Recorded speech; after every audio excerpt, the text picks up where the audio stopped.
everyone. So this is chapter 9 from your English book Savior of the Valley. Savior मतलब क्या होता है? Savior मतलब होता है रक्षक, ये और वैली मतलब क्या होता है? घाटी.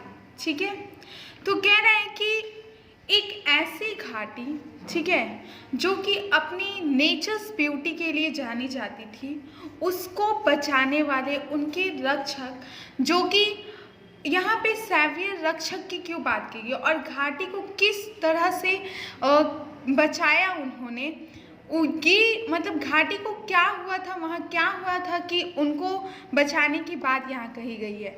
वो इसलिए क्योंकि देखो वैली घाटी जो है वो अपने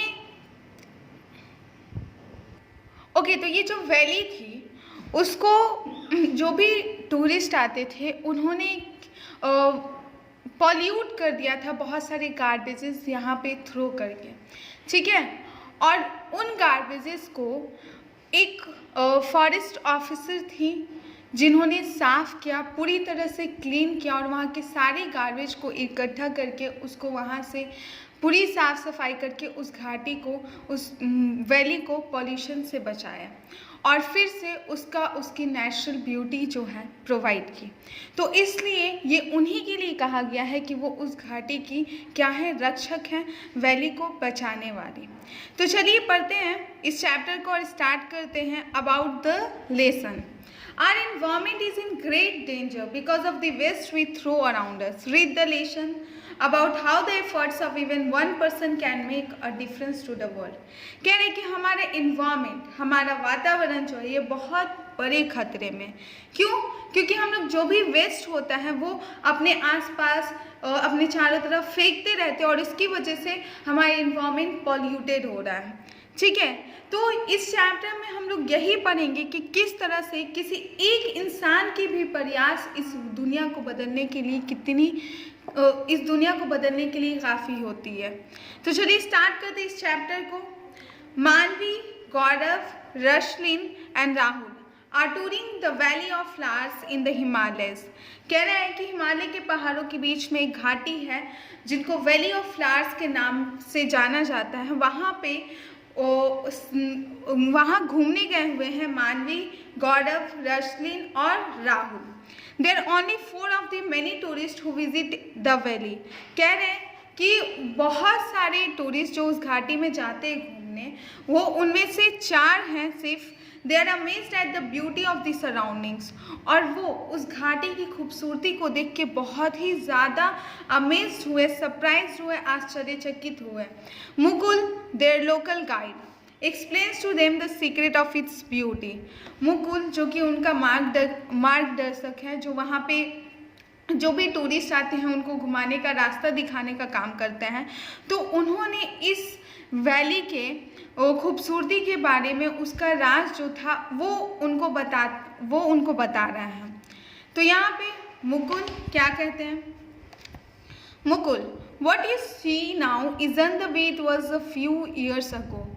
आप जो अभी इस घाटी को देख रहे हो, जो कि इतनी खूबसूरत आपको दिखाई दे रही है, वो कुछ सालों पहले ऐसी थी ही नहीं. रसलिन, why Mukul, was it different? क्यों मुकुल, क्या ये बिल्कुल अलग थी?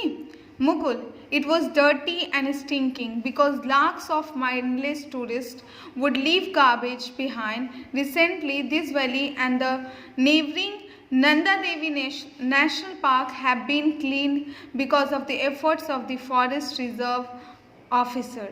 कह रहे कि ये पहले बहुत ही ज़्यादा गंदी थी, बिकॉज जो भी टूरिस्ट आते थे, लाखों की तादाद में टूरिस्ट जो कि जिनके पास बिल्कुल भी दिमाग नहीं था, वो यहाँ पे आकर कचरे फेंक कर चले जाते थे, बहुत सारे गार्बेज कचरे फेंकते थे. एंड रिसेंटली दिस वैली, और अभी ये वैली जो है और इसके साथ जो नेशनल पार्क है, नंदा देवी नेशनल पार्क, उसको पूरी तरह से साफ़ किया गया है. और वो किसके द्वारा? तो यहाँ की फॉरेस्ट रिजर्व ऑफिसर के द्वारा. मानवी, हु इज इट, ये कौन है? Mukul, madam Jyotsna Sitling. She not only began a repair project in this Himalay state of Uttarakhand, but has also helped the Valley of Flowers to win the status of World Heritage Site. उन्होंने तो वो मुकुल बता रहा है कि ये जो फॉरेस्ट रिजर्व ऑफिसर है उनका नाम है मैडम ज्योत्सना सेटलिंग। उन्होंने सिर्फ इस हिमालय की घाटी को, जो कि उत्तराखंड में है, इसको सिर्फ साफ करने में ही नहीं, साफ सुथरा बनाने का ही नहीं प्रयास किया, बल्कि इन्होंने इस घाटी को, इस वैली ऑफ फ्लावर्स को वर्ल्ड हेरिटेज साइट का भी दर्जा दिलवाया। This is a matter of great pride and we announce it very proudly to all our tourists. ये हमारे लिए बहुत ही गर्व की बात है और इसलिए जो भी यहाँ पे घूमने आते हैं, जो भी टूरिस्ट आते हैं यहाँ पे घूमने, हम लोग प्राउडली, पूरे गर्व से इस बात को उन्हें बताते हैं। Rahul, Mukul can you tell us how this change came about? तो राहुल पूछते हैं, मुकुल क्या तुम बता सकते हो कि ये जो इतना बदलाव आया वो कैसे आया? तो फिर मुकुल बोलता है, madam Sitling's work involve clearing the Nanda Devi biosphere reserve, high piles of plastic and waste which had been dumped by tourist over the last 30 years had to be cleared out. कह रहा है कि मैडम सीटलिंग ने क्या काम किया? मैडम सीटलिंग ने नंदा देवी बायोस्फीयर रिजर्व जो है इसको सबसे पहले साफ किया और उसके बाद उसमें जितने भी प्लास्टिक्स थे, जो भी कचरे पड़े हुए थे, उन सब को वहाँ से हटाया और ले जाके दूसरी जगह पे डंप कर दिया और जितने भी 30 साल से यहाँ पे कचरे पड़े हुए थे उन सबको साफ किया और इस बायोस्फीयर रिजर्व को पूरी तरह से क्लियर कर दिया, साफ़ सुथरा बना दिया, गार्बेज से पूरी तरह से साफ कर दिया। गौरव, व्हाट, क्या 30 years of garbage had to be cleared up? 30 सालों के कचरे साफ करने थे। How could one person clean all that garbage? एक आदमी ये पूरा कैसे साफ सफाई कर सकता है? इतने सारे कचरे जो 30 साल से पड़े हुए थे, इनकी साफ सफाई एक बार में कैसे हो सकती है? Mukul, to start with madam put together a group of local people. कह रहे कि शुरुआत किया उन्होंने क्या किया कि यहाँ के जो लोकल पीपुल थे, ठीक है, उनकी मदद से उनका ग्रुप बनाया और उनकी मदद से उन्होंने क्या किया, वहाँ पे साफ सफाई स्टार्ट की। She then hired garbage collectors for a monthly salary of 1,000 with an additional pay of 5 for every bag of garbage. उसके बाद उन्होंने गार्बेज कलेक्टर्स जो कचरे उठाते हैं तो उनको हायर किया, जिनको 1,000 रुपये सैलरी दिया महीने का। और सिर्फ यही नहीं बल्कि और अगर वो अपने एडिशनल पे करती थी कि अगर पर बैग जो है, जो भी गार्बेज का वो कलेक्ट करते थे, उनको 5 रुपये पर बैग का देती थी। आफ्टर वर्किंग फॉर 14 months और 14 महीनों तक कंटिन्यू काम करने के बाद madams team collected 44 tons of garbage in 14,000 Ghani bags. कह रहा है कि 14 महीनों तक काम करने के बाद जो मैडम की टीम थी उन्होंने 44 tons कचरे कलेक्ट किए, वो भी 14,000 बैग्स में, गनी बैग्स में, and was also part of the project. और मैं भी उस प्रोजेक्ट का पार्ट था। मानवी, was she very upset with this habit of the tourist? तो मानवी पूछती, तब तो वो बहुत ही ज़्यादा दुखी हुई होंगी इस बात को सोच के कि जो टूरिस्ट यहाँ आते हैं घूमने के लिए वो इस वैली की खूबसूरती को छीन रहे हैं और यहाँ पे गार्बेज थ्रो कर रहे हैं। तो मुकुल कह रहे हैं, नॉट रियली, नहीं, वो उतनी दुखी तो नहीं हुई। सी वॉज अमेजिंग, वो बहुत ही ज़्यादा अद्भुत थी। आई remember her laughing and saying, friends, the collected garbage matches the surrounding mountain in their height. मुझे याद है कि वो हंसती थी और कहती थी कि दोस्तों, ये जो गार्बेज हमने कलेक्ट किया है वो हमारे जो पास में पहाड़ है उसके हाइट से क्या है, मिलता है। Was the rubbish burned? तो राहुल पूछते हैं, क्या जो कचरे थे वो जला दिए गए?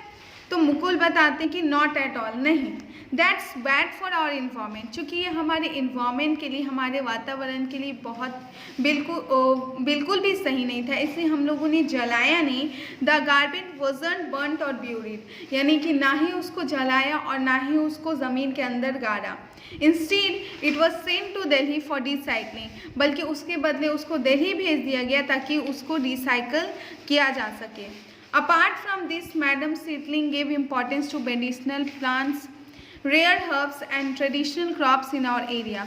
उसके अलावा मैडम सीटलिंग जो थी उन्होंने ज़्यादा जोर जो है, इम्पोर्टेंस जो है वो मेडिसिनल प्लांट्स पे दिया, यानी कि हमारे रीजन्स में मेडिसिनल प्लांट्स जो हैं वहाँ पे उनको ये किया ताकि वो सही से उग सके। रेयर हर्ब्स, ऐसे छोटे छोटे प्लांट्स जो कि रेयरली पाए जाते हैं वो, और ट्रेडिशनल क्रॉप्स, और जो ट्रेडिशनल वहाँ के पारंपरिक जो क्रॉप्स थे उनको उस एरिया में ग्रो करने पे ज़्यादा एफर्ट डाला।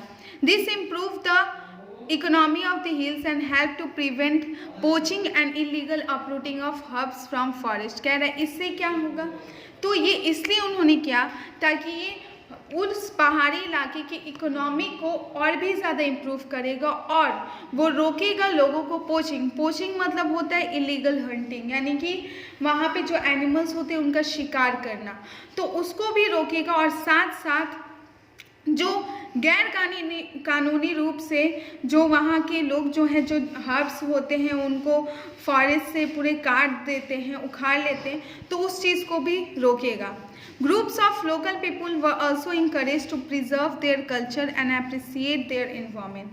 कह रहा है कि जो वहाँ के लोकल पीपल थे उनके ग्रुप्स को भी इनकरेज किया गया कि वो अपने कल्चर को, अपने रीति रिवाजों को इनकरेज करें, उनको प्रिजर्व करें, उनको बचा के रखें और उस चीज़ को अपने इन्वायरमेंट में वो क्या करें, अप्रिसिएट करें, उसकी सराहना करें। Those who had killed animals earlier began protecting them because they earn well from other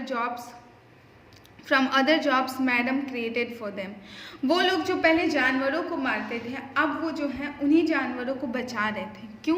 क्योंकि जो जॉब्स मैडम ने उनको दिया था उससे वो काफ़ी कमा ले रहे थे, जिसकी वजह से उनको उन जानवरों को मारने की ज़रूरत बिल्कुल भी नहीं थी। राहुल ने तब पूछा वर दे हैप्पी अबाउट इट, क्या वो इस बात से खुश थे? मुकुल ऑफकोर्स दे वर, हाँ बिल्कुल, वो बिल्कुल खुश थे। Gaurav wow she deserves a prize for all this, तब तो उनको इनके लिए, इस चीज़ के लिए प्राइज़ भी मिलना चाहिए। तो मुकुल बोलता है ओह यस, हाँ, the forest department's great effort was first recognise in 2004। कह रहे हैं कि फॉरेस्ट डिपार्टमेंट की ये जो इतनी प्रयास है उसको सबसे पहले 2004 में लोगों के द्वारा रिकॉग्नाइज किया गया और मैडम सीटलिंग को स्टेट ने अवार्ड दिया on June 5 the world environment day पर। ओके नाउ अब रसलिन ये क्वेश्चन करता है, Mukul earlier you mention that this place now enjoys the status of world heritage site, how did that happen? तो वो बोलते हैं कि मुकुल पहले तुमने बताया था कि इस प्लेस को अब ये स्टेटस मिला है कि वो वर्ल्ड हेरिटेज साइट के रूप में रिकॉग्नाइज्ड होता है, तो ये ऐसा कैसे हुआ? तो मुकुल ने बताया well long months of hard work started to bear fruit when the region showed signs of improvement and a new beginning. कह रहे हैं कि बहुत महीनों के कठिन प्रयास के बाद हुआ जब यहाँ पे बहुत ज़्यादा इम्प्रूवमेंट होने लगे थे, यहाँ के कंडीशंस बदलने लगे थे और एक नई शुरुआत होने लगी थी। On 14 July 2005, Madam Seedling was informed that the Valley of Flowers National Park was being awarded World Heritage status। कह रहे कि 14 जुलाई 2005 को मैडम सीटलिंग को ये बताया गया कि जो वैली ऑफ फ्लावर्स है, नेशनल पार्क है, उसको वर्ल्ड हेरिटेज साइट के रूप में का स्टेटस, उसका सम्मान वैसे दिया जा रहा है कि उसको वर्ल्ड हेरिटेज साइट में सम्मिलित किया जा रहा है। This global award has help Uttarakhand attract more national and international tourist and also receive funds to protect its environment further. कह रहे कि ये जो अवार्ड मिला, ये जो पुरस्कार मिला उनको, इससे उत्तराखंड में ज़्यादा से ज़्यादा नेशनल और इंटरनेशनल टूरिस्ट जो थे वो आने लगे। और सिर्फ यही नहीं बल्कि इनको फंड्स भी, पैसे भी मिलने लगे ताकि वो अपने इन्वायरमेंट को आगे प्रोटेक्ट कर सके और उसको और उसके नेचर के ब्यूटी में और भी ज़्यादा इम्प्रूवमेंट कर सके। तो मानवी अब नेक्स्ट क्वेश्चन ये पूछती है कि मानवी अब बोलती है कि वाह I think she deserves another award. लेकिन मुझे लगता है कि उनको दूसरा भी पुरस्कार मिलना चाहिए। तो मुकुल बोलता है yes and for her outstanding efforts. कहता है हाँ, और उनके इस प्रयास के लिए इतनी मेहनत के लिए उन्हें 2007 में मैडम सीटलिंग ने इंदिरा गांधी पर्यावरण पुरस्कार जो था उनको मिला। इंडिया हाईएस्ट इन्वायरमेंटल ऑनर, जो कि इंडिया का सबसे बड़ा जो सम्मान दिया जाता है इन्वायरमेंटल प्रोटेक्शन के लिए, वो उन्हें मिला। I remember her telling us our special experiment has shown that there is nothing which can't be achieved if you choose to work together no matter what the difficulties are. मुझे याद है उन्होंने कहा था हमें कि हमारे ये जो एक्सपेरिमेंट है वो हमें ये बता रहा है कि ऐसा कोई भी चीज़ नहीं है जो हम लोग नहीं पा सकते हैं अगर हम लोग एक साथ काम करेंगे तो। चाहे जितनी भी मुश्किलात हो, चाहे जितनी भी मुसीबतें हों, लेकिन हम लोग उसको अचीव कर सकते हैं अगर हम एक साथ हैं तो, हम लोग यूनाइटेड हैं और एक साथ मिलके काम कर रहे हैं तो। राहुल बोला वाह what a difference one person has made. उसने कहा कि क्या बदलाव एक इंसान ने ही ले आया। Our suffering planet needs many more people like Jyotsna Sitling to make its environment beautiful just like this one. तो कह रहे हैं कि हमारे जो भी प्लैनेट में जो भी ये है सफरिंग है तो उसको बहुत सारे ऐसे लोगों की ज़रूरत है जो कि हमारे इन्वायरमेंट को बचाए और उसको फिर से वैसे ही सुंदर रूप दे जैसा कि वो है। और इसके लिए एक ऐसी पर्सन ज्योत्सना जब खड़ी हो सकती है तो और लोग क्यों नहीं हो सकते हैं हमारे इन्वायरमेंट को प्रोटेक्ट करने के लिए और इसको और भी ज़्यादा ब्यूटीफाई करने के लिए। तो बस ये चैप्टर ये था कि हमें अपने एफर्ट्स लगाने चाहिए ताकि हम अपने इन्वायरमेंट को और उसकी ब्यूटी को बनाए रखें और अपने इन्वायरमेंट को प्रोटेक्ट कर सकें। तो आई होप स्टूडेंट्स ये चैप्टर आपको समझ में आया होगा। नाउ अब आपको ये चैप्टर रीड करना है, इसमें से डिफ़िकल्ट वर्ड्स फाइंड आउट करने हैं, उसको कॉपी में मेंशन करना है, इसका बुक वर्क कंप्लीट करना है और क्वेश्चन आंसर्स मैं प्रोवाइड करूँगी आपको आपके व्हाट्सएप ग्रुप में। Thank you all of you.